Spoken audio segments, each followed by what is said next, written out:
Hola amigos, ¿qué tal? Soy Jeremías Quintanilla, estamos aquí en Mil Motivos Radio. Tengo un invitado muy especial que es el licenciado Edwin Mira y aquí lo tenemos ya. Un gusto saludarle, ya listo para iniciar este tema. Un saludo a los que ya se están conectando.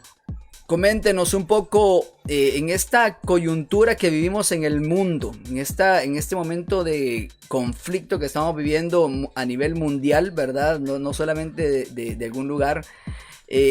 ¿Cómo es que vemos a la iglesia evangélica ahora, esta renovación forzosa que tuvo la iglesia en sus liturgias? Bueno, me encanta la palabra que tú utilizas. Es un cambio forzoso o una necesidad forzosa. ¿Y de dónde viene esa forzosidad? Si podemos utilizar esa palabra, de la realidad. Viene de la realidad. O sea, no viene porque la iglesia así lo tenía planificado o porque el mundo así lo esperaba, sino justamente porque la realidad está forzando, nos ha obligado a las iglesias a encerrarse en las casas por el tema de las cuarentenas. Entonces estamos ante un cambio donde es la realidad la que nos está forzando, nos está obligando. Eso es lo primero. Lo segundo es que esa forzosidad de la realidad no significa necesariamente que la iglesia esté cambiando, sobre todo en ese tema que tú me mencionas de la liturgia. Monitoreando lo que las diferentes iglesias están haciendo con los cultos virtuales, por ejemplo, lo que he notado es que muchas iglesias están siguiendo el mismo formato de culto, el mismo formato de liturgia. Lo único que está cambiando es el canal a través del cual se desarrolla, que en este caso es lo virtual. Y por ejemplo tenemos cultos de 2-3 horas, predicaciones de más de 1 hora. Y tú sabes que en las dinámicas de las redes sociales es muy pesado, es muy volátil, porque las audiencias en las redes sociales son volátiles. Se conectan un momento y luego se salen. Entonces siento que en el tema de liturgia la iglesia sigue casi igual, solo ha cambiado el método. El asunto, Jeremías, es que la mayoría de las iglesias no estábamos y no estaban preparadas para mudar, digamos, a lo virtual. Algunas iglesias ya lo estaban haciendo, pero como una cuestión secundaria, como una cuestión, o sea, lo que desde hace 10 años el Tecnológico de Monterrey nos viene diciendo de la virtualidad cotidiana, esa virtualidad no había llegado a la iglesia. ¿Qué te quiero decir con esto? Que la realidad nos viene empujando, pero la iglesia todavía sigue con las ruedas de carreta, ¿verdad? Y no son ruedas redondas, son cuadradas. O sea, vamos despacio en la transformación, digamos, de nuestros métodos y de nuestras liturgias y formas de hacer culto. Sí, que se entienda, quiero aclarar para los hermanos evangélicos que nos escuchan, que liturgia porque esa palabra suena como bien católica, ¿verdad? Pero liturgia no nos estamos refiriendo nosotros a una cosa así mística, sino liturgia le llamamos al desarrollo del culto, del servicio, o sea, el desarrollo de el orden que se lleva. Hay iglesias que ahí tienen gente cantando primero y luego viene el pastor a predicar. O sea, es el mismo sistema, la misma dinámica de las iglesias, ¿verdad?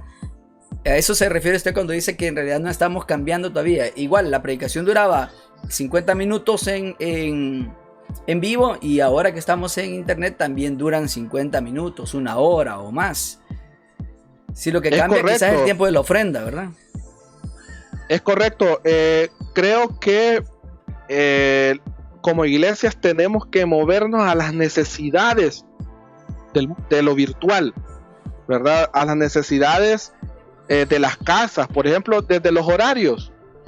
¿Cómo es posible que muchas iglesias continuemos con los mismos horarios de culto? Como que si la gente está ahí presente, por ejemplo, teniendo los cultos a la hora de la cena, ¿te imaginas? Cuando la gente está preparando la cena, ¿verdad? Entonces, ¿por qué? Porque así eran los cultos en las iglesias, ¿verdad? De 6 a 8. Pero la gente está más preocupando que va a comer a esa hora. Eso es por poner un ejemplo de cómo seguimos todavía con el mismo modelo cuadrado. Y esta es una crítica constructiva, ¿verdad? para que podamos reflexionar de que la realidad nos lleva algunos, y no solo le ha pasado a la iglesia, Jeremías, los maestros de las escuelas o de los centros escolares públicos, aquí en El Salvador sabes que se han abierto 1 millón de cuentas en Google Classroom. 1 millón de cuentas. Sí, así lo vi en las noticias. Ajá. ¿Verdad? Y los profesores andan como locos viendo cómo estresados totalmente para ver cómo hacen para dar clases en lo virtual, porque no estaban preparados. Sí, yo siento que el sector público como el que lo agarró más. Yo creo que esto ha afectado y ha dejado ver a aquellos que se estaban quedando relegados. O sea, que ya la misma vida nos venía preparando para esto y mucha gente se quedó relegada. En el caso de acomodados, digámoslo, ¿verdad? Se acomodaron a un horario. Por ejemplo, yo me cuestionaba un día en las redes sociales que ¿por qué seguimos haciendo, digamos, 2 cultos o 3 cultos?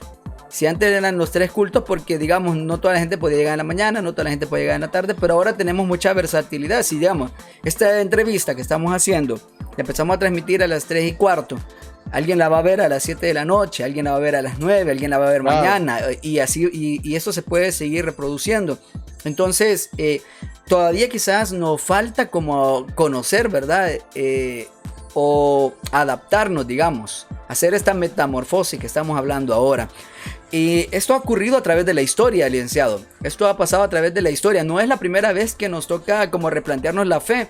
Y la gente, yo quiero que se entienda con esto que no estamos hablando de replantear la fe en el sentido de creer otra cosa, sino más que todo es en cuestión de forma, ¿verdad? Y no de fondo. Son cuestiones de forma en la que estamos haciendo. Podemos hacer en este momento alguna revisión histórica de las etapas en las que la iglesia se ha tenido que reestructurar. Fíjate que desde los orígenes del cristianismo notamos esa tendencia al cambio y también a la resistencia. ¿Te acuerdas en el libro de los Hechos cuando Pedro fue a la hora 9 a orar al templo? Ah, sí, correcto, en Hechos 3. ¿Verdad? Entonces todavía los apóstoles seguían asistiendo al templo a orar, al templo de Jerusalén, es decir, seguían todavía con el mismo lugar de culto, ¿verdad? La iglesia, los judeocristianos tenían esa tendencia. Ahora, ¿quiénes descubrieron que había necesidad de hacer un cambio? Los helenistas, los cristianos helenistas. Por ejemplo, Esteban critica totalmente el templo en el capítulo 7, ¿verdad? Critica totalmente el templo y bueno, fue apedreado, ¿verdad? El mismo Pedro, cuando ve al paralítico en la puerta de la Hermosa, tuvo que cambiar totalmente su agenda, ¿verdad? Porque vio la necesidad de aquella persona. Entonces la iglesia siempre, o las comunidades cristianas siempre se han visto interpeladas por la realidad, a irse adaptando, a ir haciendo esos cambios, ¿verdad? En sus metodologías, en sus formas. Luego, si te fijas, las iglesias se reunían en las casas. Todas las comunidades de Pablo eran domésticas. Pero ¿qué pasó ya a partir del siglo IV? La iglesia comenzó a volverse una iglesia de los templos, ¿verdad? Con Constantino. ¿Verdad? Tú te recordarás eso de cómo Constantino comenzó a donar terrenos para las iglesias, comenzaron a construirse grandes parroquias. Y ha venido en esa dinámica durante cientos de años la iglesia. Luego viene todo el tema de la reforma protestante, ¿verdad? Donde se da todo un gran cambio. En Europa, con todo el tema de la secularización, a inicios del siglo, que viene desde la iluminación, ¿verdad? Hasta llegar al siglo XX, muchas de las parroquias comenzaron a quedarse vacías, ¿verdad? Algunas son ahora museos, y pues algunas no tienen ya la misma afluencia. Las misas eran en latín, ¿te acuerdas? En la Iglesia Católica, y que hasta después del Concilio Vaticano II, estamos hablando de hace, 60 años, que la Iglesia Católica pues hizo el cambio a las lenguas vernáculas, le llamaban ellos, ¿verdad? Uh-huh. Pero tardó miles de años la iglesia en hacer ese cambio, la Iglesia Católica. Y las iglesias evangélicas, pues a lo largo de la historia también. Hay quienes todavía estamos con los tiempos de la reforma, ¿verdad? Queriendo volver, dicen algunos, a los tiempos de la reforma. Cuando los reformadores, ellos plantearon problemas de allá del siglo XVII, ¿verdad? Del siglo XVIII. Entonces nosotros necesitamos hoy replantearnos otras cosas, así como Pablo en el primer siglo utilizó las epístolas o las cartas para llegar a sus comunidades. Es decir, cuando tuvo la necesidad, Pablo empleó ese método allá en el año 50-52 cuando escribió su primera carta, o por lo menos de las que nos han llegado, ¿verdad? En el Nuevo Testamento, que es la carta a los tesalonicenses. Ese es un detalle importante, ¿verdad, licenciado? Porque, digamos, antes la transmisión era oral. Porque nosotros nos imaginamos o se nos enseña que la Biblia fue escrita así como que alguien agarró un libro y comenzó a escribir y hasta determinarlo, ¿verdad? Y en realidad no fue así, sino que hubo un proceso primero de la tradición oral y luego de plasmar el libro. Y ya Pablo usa otro nuevo método que es el de hablar a las comunidades, o sea, el de las cartas. Ese primer cambio que tú has mencionado, de 10 a 20 años se llevó la iglesia, las primeras comunidades cristianas más a través de una tradición oral, es decir, hablado, ¿verdad? La tradición judía, ese era el método por excelencia. ¿Te imaginas 20 años con ese paradigma, ¿verdad? De transmitir las palabras de Jesús a través de los maestros de la comunidad que memorizaban los dichos de Jesús, ¿verdad? Que memorizaban las enseñanzas de los apóstoles, y cuando la gente quería, fíjate, saber algo de lo de Jesús, iban y le consultaban a los maestros, quienes guardaban en su memoria todos los dichos, y entonces el maestro pues les decía, les transmitía las enseñanzas. O sea, en lugar de ir a una computadora a internet, a quien consultaban era al maestro que memorizaba. Pero Pablo en ese sentido fue un innovador al comenzar a utilizar las cartas, las epístolas, ¿verdad? Algo muy caro en ese tiempo, y sin embargo pues le tocó hacerlo, y por eso nos ha llegado el cristianismo hasta hoy. Sí, porque no era algo como ahora que agarras un lapicero y escribís, o que uno tiene la computadora y ya escribe y ya lo comparte, ¿verdad? Esto sí, realmente hizo una gran inversión, realmente. ¿Será que veníamos ya, si hacemos un repaso hacia unos años atrás, ¿será que la iglesia evangélica venía en una decadencia ya? A esto me refiero porque yo quiero pasar a un punto, y es de que la gente parece que ya no creía en las iglesias. Y eso lo vemos en todas las burlas que la gente hace en Facebook, en las publicaciones de la gente. O sea, no son por gusto. No es de que la gente sea endemoniada o que el diablo no. Hay que ver qué es lo que está pasando, porque lo que la gente señala ahora en día es como lo que se señaló también por parte de los helenistas a la iglesia de Jerusalén, ¿verdad? Como Pablo cuando se debatió por causa de la circuncisión, cuando Martín Lutero en el siglo XVI y los demás reformados, no solamente él, ¿verdad? Los demás reformadores también señalaran las cosas, era porque algo pasaba. Y ahora que la gente está también tomando palabras y señalando muchas cosas de la iglesia evangélica y hasta haciendo burlas, ¿será que venía la iglesia evangélica en una decadencia y que esto tiene que servir como un impulso, digamos, para la renovación y no para continuar en esa misma decadencia? Porque si seguimos igual vamos a terminar como las iglesias de Europa que usted menciona, ¿verdad? Que ahora son museos, que ahora son lugares de turismo nada más. ¿Será que la iglesia evangélica venía en decadencia? O sea, que la estructura evangélica o la predicación cristiana ya no tiene el mismo impacto que tenía en los 70, en los 80 ahora. ¿Será que veníamos en ese camino? Fíjate que lo que puedo mencionar, porque voy a tratar de ser lo más objetivo posible, ¿verdad? Porque esto se presta a muchas interpretaciones, pero voy a mencionar algunos datos. Por ejemplo, en el caso de El Salvador, tú sabes que el mayor crecimiento se dio entre los años 80 hasta llegar al año 2010. Del 2000 para acá, en el caso de la iglesia evangélica, hubo una desaceleración grande. No sabemos exactamente qué fue lo que marcó, pero es parte de ese proceso de institucionalización también que la iglesia evangélica ha tenido.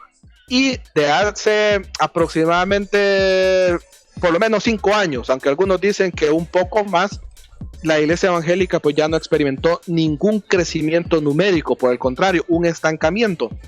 Correcto. Y las diferentes encuestas lo que hablan es que lo que estaba y está creciendo son los deseclesiados. ¿Quiénes son estos deseclesiados? Gente que cree en Dios, que cree en Jesús, pero ya no cree en la iglesia, o por lo menos ya no se congrega, ya no se identifica con una iglesia específica, ya no dice soy de tal iglesia, sino que simplemente ya no va, ya no asiste. Esos son los deseclesiados. por lo menos en El Salvador ha venido creciendo casi 7 puntos porcentuales, ¿verdad? Los deseclesiados, como te digo, de 5 años para acá. Y las iglesias ya venían acomodando algunos cultos. Por ejemplo, algunas iglesias que tenían 5 cultos bajaron a 4.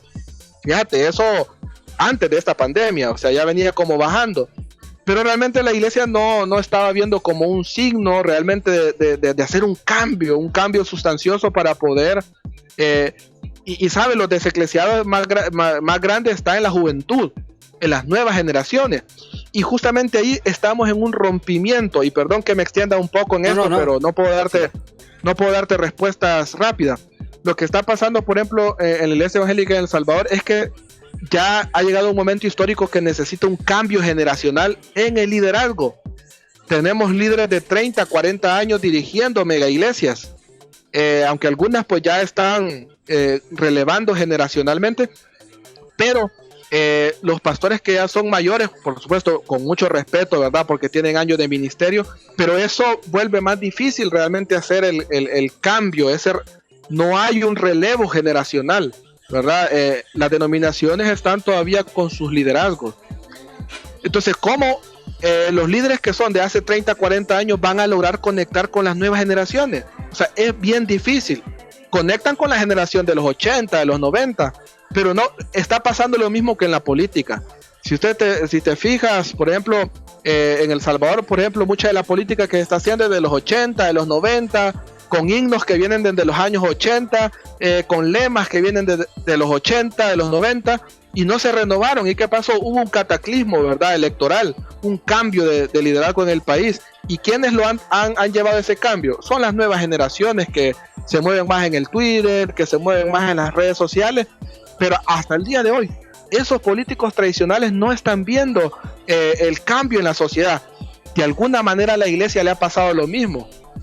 Ahora, viene este tema de la emergencia y de repente no hay de otra.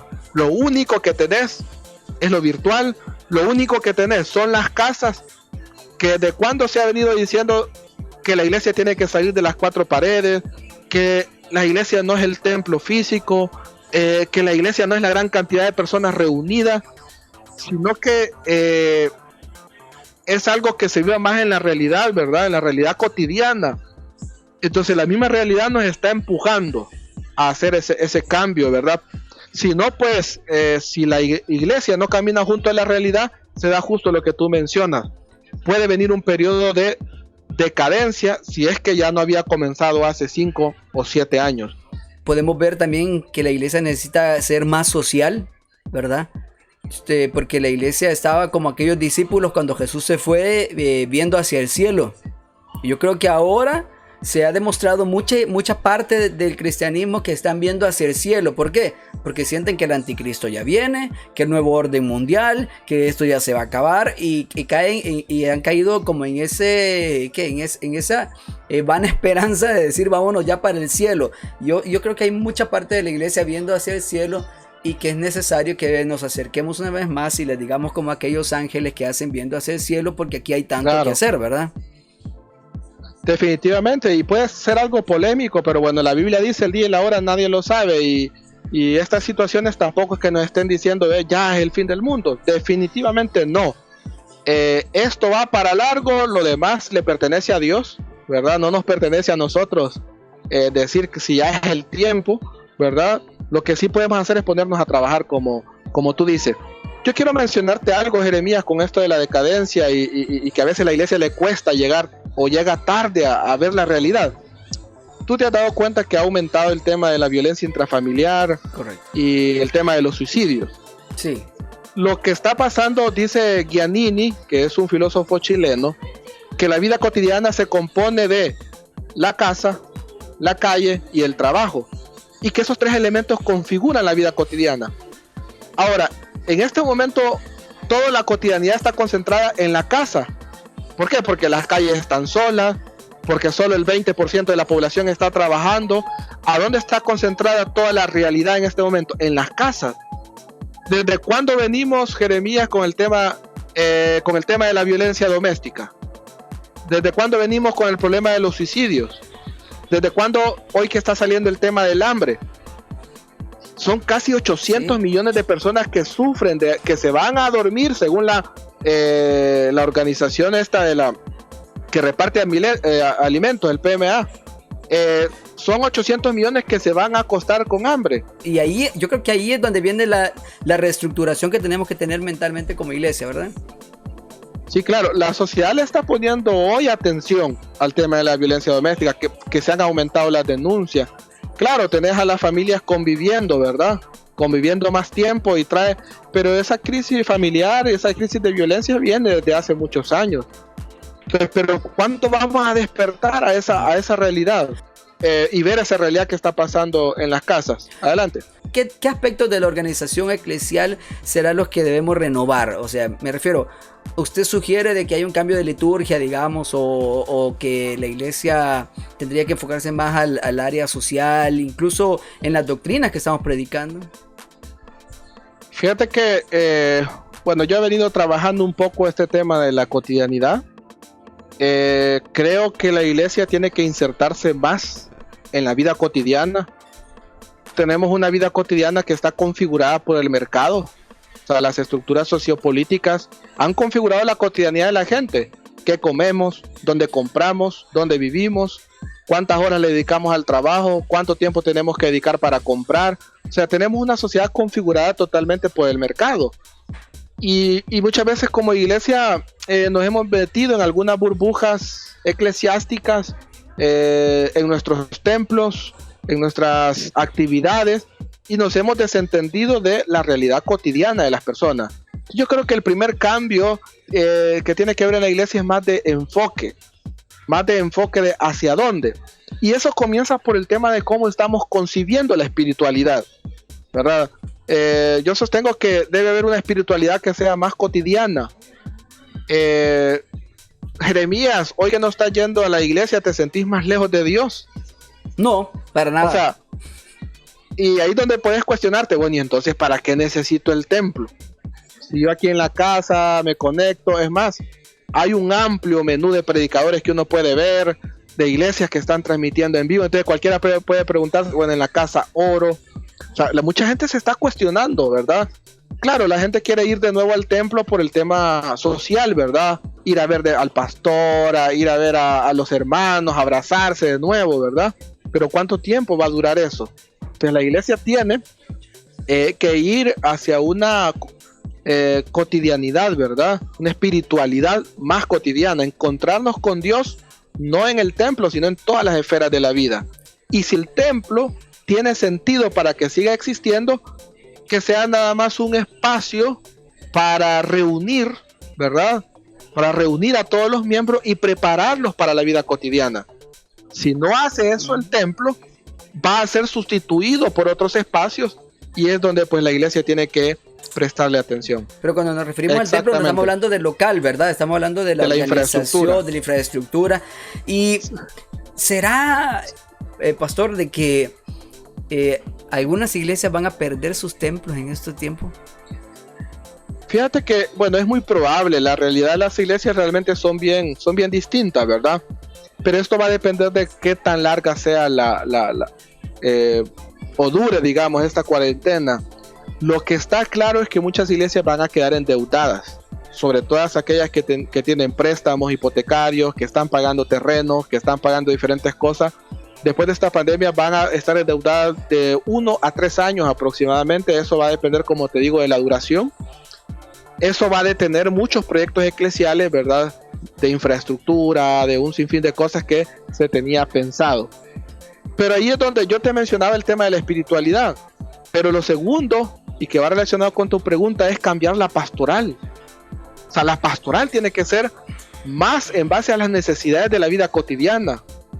Cómo vive la familia, en qué condiciones están las personas en el trabajo, el tema de qué tan seguros nos sentimos en las vías públicas, o sea, a dónde realmente estamos nosotros, el ocio, dónde estamos viviendo el ocio, ¿verdad? Uh-huh. Centros comerciales, cines, parques. Los centros comerciales que son los nuevos templos, ahora en día son los centros comerciales, ¿verdad? Los templos al consumo, ¿verdad? Uh-huh. Pero la iglesia tiene realmente que reflexionar cuáles son las necesidades cotidianas de las personas y cómo la pastoral tiene que ir ahí a esas a los problemas. Tú sabes, en nuestro país vivimos una violencia cotidiana que no tiene que ver solo con las muertes, ¿verdad? Que en algún momento hemos sido el primer lugar a nivel mundial en homicidios, sino con la violencia que se vive en la casa, que se vive en la vía pública, que se vive en los buses. Es decir, una configuración que se ve en la violencia de género, por ejemplo. Yo creo que tú ya viste el cambio de cultura, por ejemplo, ¿verdad? Sí. Para tener una idea de cómo la iglesia ha estado funcionando, digamos, pero se ha desentendido de esa realidad cotidiana. Sí, y yo creo, pastor, de que ahí entra mucho el tema del acercamiento pastoral, ¿verdad? Porque hemos tenido pastores que son los que están en el púlpito y la gente llega a verlos a ellos. Pero ahora tenemos que preguntarnos, en todo este tiempo, en todas las horas que que muchos pastores han estado en sus casas, ¿cuántas reuniones o cuántas llamadas han hecho a la gente, a su gente, a ver cómo están? ¿Verdad? Hay algunos que nada más están esperando que llegue el Facebook Live para otra vez hacer su live, para hacerse influencer, digámoslo.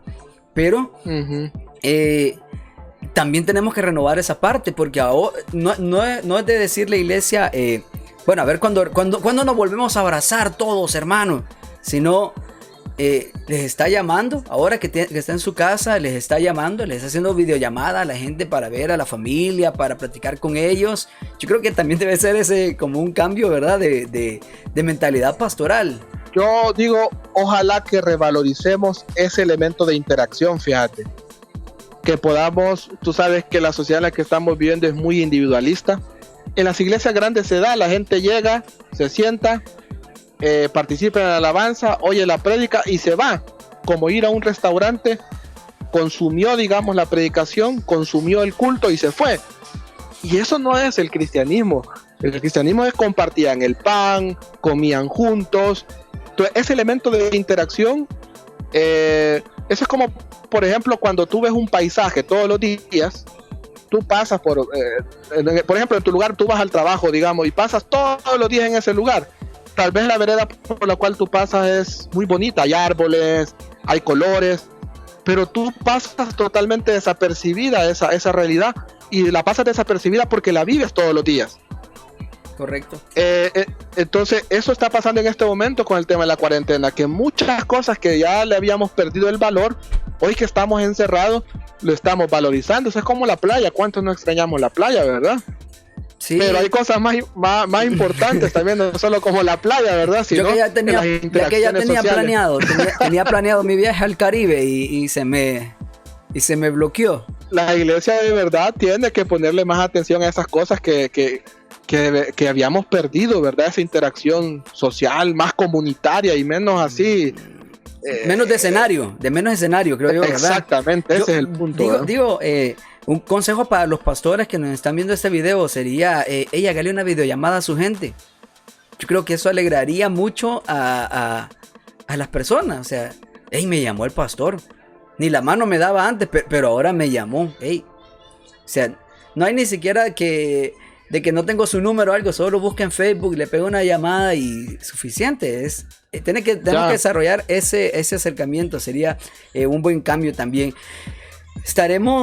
Quizás estamos frente a una renovación, a otra renovación parecida a la de hace 500 años, como lo hablamos desde el principio, ¿verdad, licenciado? Estamos frente a una nueva reforma.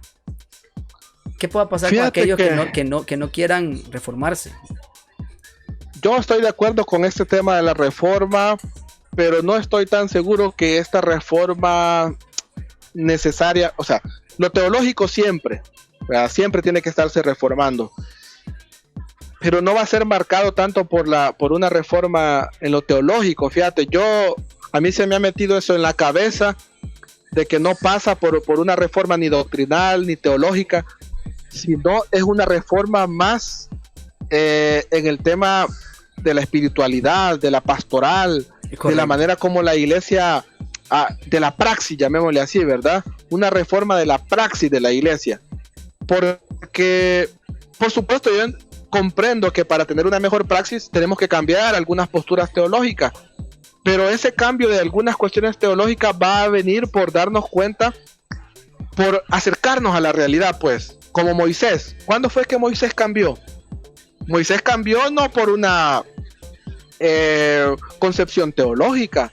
Moisés cambió cuando vio la realidad de los esclavos que estaban siendo oprimidos. Allí, ese fue el encuentro que tuvo Moisés con Dios. Allí se dio la revelación. Entonces, como iglesia, el tipo de reforma que tenemos que hacer es ir a la realidad, dejar que la realidad nos interpele y que Dios nos hable, dejarnos encontrar con Dios en la realidad histórica, en la realidad cotidiana. Y a partir de esa realidad vamos a hacer cambios en nuestra iglesia. Vamos a hacer cambios en la organización, en la pastoral, en la espiritualidad, en las metodologías, ¿verdad? Que no nacen lógicamente de una planificación estratégica, sino que van a nacer de un encontrarnos con Dios en la realidad cotidiana de las personas. Sí, en Segunda de Crónicas dice, cuando consagran el templo, Salomón dice de que tú no habitas en templos hechos de mano de hombre, sino que la tierra, o sea, la tierra completa es el templo de Dios. Entonces tal vez nos damos cuenta con esto de que todas las divisiones denominacionales que habíamos hecho y doctrinales ya no tienen validez. Sí, definitivamente, ¿verdad? Pero te digo, lo más importante no es lo doctrinal. Fíjate, en lo doctrinal tenemos tanta variedad de corrientes dentro del cristianismo que cualquiera puede escoger qué doctrina hacer. Pero el punto no está en ese tema de la doctrina, sino en el punto está cuál es nuestra praxis de vida, nuestra praxis cristiana, ¿verdad? En la realidad de las personas. Y ahí donde realmente... ¿Te acuerdas cuando Jesús dijo, ¿me diste un vaso de agua? No. ¿Me visitaste en la cárcel? No. ¿Me diste un pedazo de pan? No. Y fíjate que las tres cosas son realidades cotidianas. El pan es cotidiano de todos los días. El agua es una necesidad cotidiana. Y alguien que esté preso en la cárcel, esa es su cotidianidad. Entonces vamos a ser realmente juzgados, imagínate, por qué tanto como iglesia, como personas, como discípulos, fuimos efectivos en nuestra praxis en la vida cotidiana. Qué bueno, ¿verdad? Porque no es tanto enfocarnos en que, no, si ya les llevamos 2 kilos de frijoles y 2 kilos de arroz, porque eso se les va a acabar, sino que vamos a volverle a dar, o sea, vamos a seguir haciendo esa práctica todos los días, estar pendiente de la gente todos los días. Y bueno, para ir cerrando, qué buena está esta conversación. No quiero que nos extendamos mucho también por el tiempo, pero estamos en tiempos finales, como dicen muchos. Bueno, para algunos apocalípticos, déjenme decirle que Jesús no fue apocalíptico, ¿verdad? Bueno, es que algunos sostienen que Jesús fue apocalíptico. Es que algunos hacen a Jesús como si fuera Scofield.